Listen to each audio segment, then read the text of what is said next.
بسم اللہ الرحمن الرحیم۔ وتر میں دعائے قنوت بھول گیا تو کیا کرے؟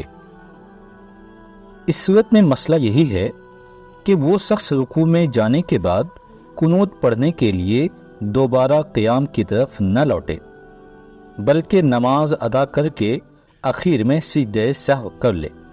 لیکن اگر وہ ناواقف ہونے کی وجہ سے قیام کی طرف لوٹ آیا اور دعائے قنوت پڑھ کر پھر دوبارہ رکوع کر لیا تو بھی اس کی نماز درست ہو جائے گی، لیکن آخر میں سجدہ سہو کرنا ضروری ہوگا۔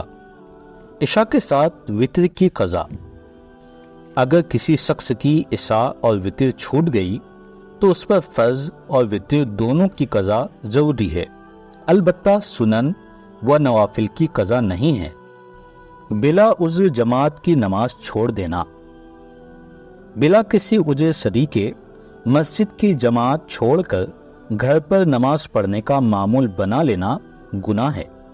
ایسے شخص کی نماز ناقض ہوتی ہے، اور نبی کریم صلی اللہ علیہ وسلم نے جماعت سے بلا عذر پیچھے رہنے والوں کی سخت مذمت فرمائی ہے اور اسے منافقین کا عمل قرار دیا ہے۔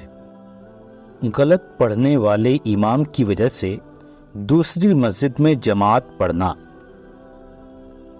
جو امام نہایت غلط قرآن پڑھتا ہو کہ نماز کے خراب ہونے کا خطرہ ہو، وہ ایسے امام کی اقتداء چھوڑ کر دوسری مسجد میں جا کر نماز با جماعت پڑھنے میں کوئی حرج نہیں، اور پوری کوشش کرنی چاہیے کہ کوئی نماز جماعت سے نہ چھوٹے۔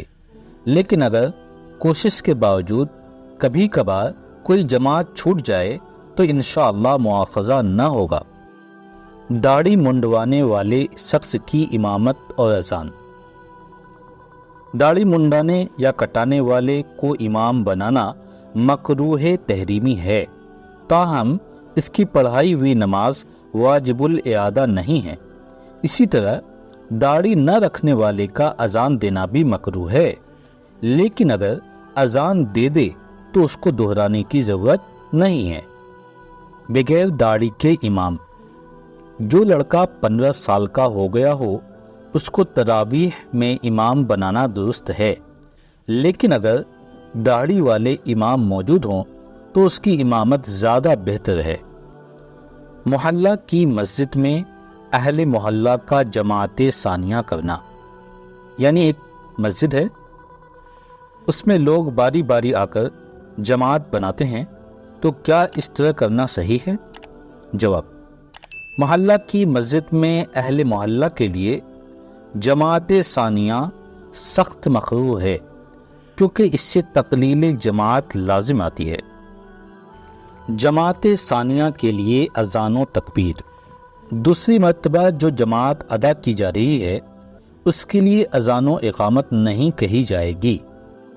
مسافر امام نے مقیم مقتدیوں کو پوری نماز پڑھا دی تو کیا اس کی نماز ہوگی؟ جواب: اگر مسافر امام 4 رکعت نماز پڑھائے تو اس کے پیچھے مقیم مقتدیوں کی فرض نماز ادا نہ ہوگی، البتہ امام نے اگر قاعدہ اولا کر لیا تو خود اس کی اور مسافر مقتدیوں کی نماز آخر میں سجدہ سہو کرنے سے درست ہو جائے گی، اور اگر سجدہ سہو کیے بغیر سلام پھیر دیا تو نماز واجب الاعادہ ہوگی، اور وقت کے اندر اندر اعادہ کی زیادہ تاکید ہے، اور وقت نکلنے کے بعد اتنی تاکید نہیں ہے۔ 4 رکعت کے بجائے 6 رکعت پڑھ لے، یعنی کسی کو 4 رکعت نماز پڑھنی تھی اور اس نے 4 کے بجائے 6 رکعت پڑھ لی، تو کیا اس کی نماز ہوگی یا نہیں؟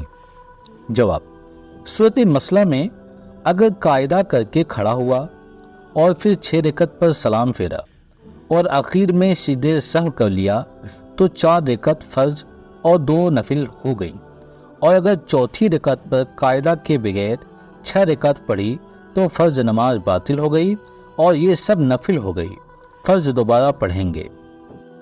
رکعت کی تعداد میں شک ہو جائے تو کیا کریں؟ یعنی بہت سی مرتبہ ایسا ہوتا ہے کہ لوگ نماز کو کھڑے ہوتے ہیں اور انہیں شک ہو جاتا ہے کہ 2 رکعت ہوئی یا 4 رکعت، تو ایسی صورت میں کیا کریں؟ اگر بار بار بھولنے کی شکل پیش آتی ہے تو غالب ذہن اور یقین پر عمل کرتے ہوئے کم سے کم رکعت پر بنا کرنی چاہیے اور آخر میں سجدہ سہو کر لینا چاہیے، اور جب سجدہ سہو کر لیا تو اب نماز کو دہرانے کی ضرورت نہیں ہے، چاہے فرض ہو یا سنت۔ اس معاملہ میں سنت اور فرض میں کوئی فرق نہیں ہے۔ البتہ اگر کسی شخص کو پہلی مرتبہ یا کبھی کبھار ایسا شک ہوتا ہے تو اسے چاہیے کہ نیت توڑ کر اثر نو نماز پڑھے تاکہ کوئی شک و شبہ نہ رہے۔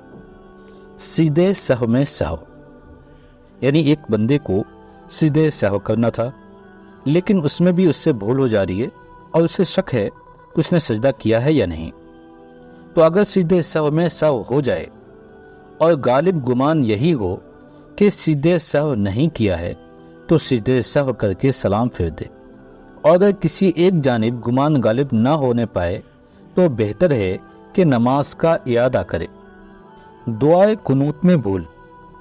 ایک شخص نے وتر کی نماز شروع کی، جب دعائے قنوت پڑھنے کے لیے کھڑا ہوا تو دعائے قنوت میں متشابہ لگ گیا، یعنی وہ دعائے قنوت پڑھتے پڑھتے کہیں اور پہنچ گیا، لیکن باہوش ہو کے اس نے دوبارہ دعائے قنوت صحیح پڑھ لی، تو کیا اب سجدہ سہو کی ضرورت پڑے گی یا بغیر سجدہ سہو کے نماز ادا ہو جائے گی؟